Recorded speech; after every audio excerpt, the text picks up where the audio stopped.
नहीं बिल्कुल तो 12 सप मारे फिरदे ने बड़े बड़े सप मारे फिरदे ने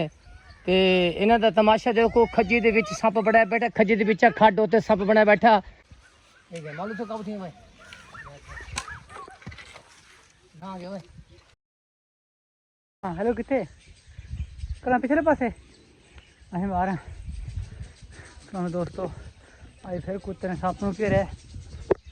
हमने चले अबू ने फोन कराया कहा जल्दी आ जा इत्थे पिछे घरां दे पिछली साइड ते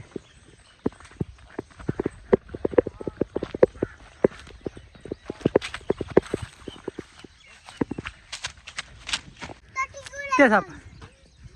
सप जेड़ा खड़ा खज्जी दे ओए पक्की गल देखी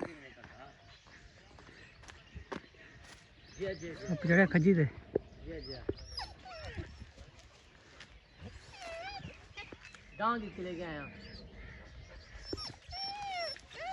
ये शकूर डोगर दे कुत्ते ने जी ये बड़े मशहूर मरूफ कुत्ते ने ये कुत्ते दे नाम बिल्लो आ ते कुत्ते दे नाम टिशू ये कोई 10 तो 12 सप मारे फिरदे ने बड़े बड़े सप मारे फिरदे ने ते इन्हां दा तमाशा देखो खज्जी दे विच सप बड़ा बैठा खज्जी दे विच खड्ड उत्ते सप बना बैठा ते कुत्ते दी कोशिश देख ये टिशू उत्ते चढ़ रहा ते आ रहा बिल्लो कुत्ती भी तले खड़ी इंतजार ते जिस वेले इन्हें सोटी मारनी है ते इन्हें बाहर निकलना ते उस वेले इन्हें फद लेना इंशाल्लाह चल टिशू चल चलो हाँ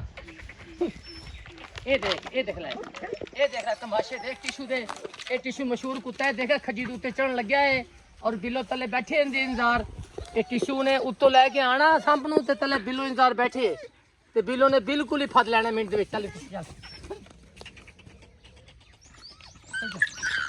ये देख ले ये देख ले टिशू कुत्ते ने काम दे ये देख ले ये कोशिश कर रहे हैं इंशाल्लाह ते ये संप नूं फड़ना इन्हां ने बिल्कुल ये देख बिल्लो कुत्ती देख इनकी पूरी कोशिश है कि इन्होंने फड़ना है छड़ना नहीं बिल्कुल इन्होंने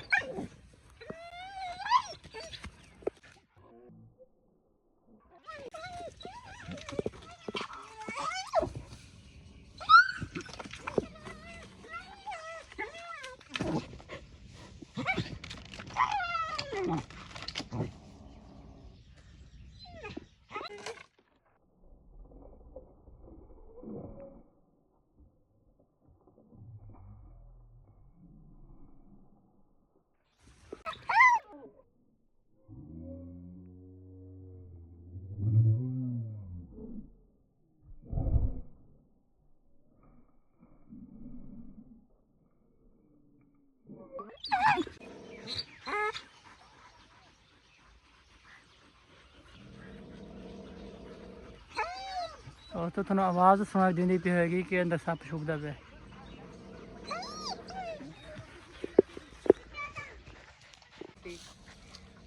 एक लगता करे को मार खाते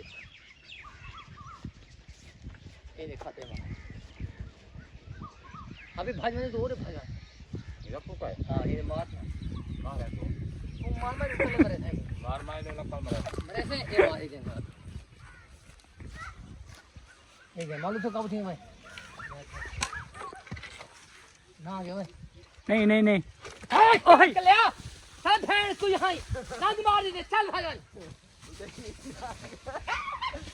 लागा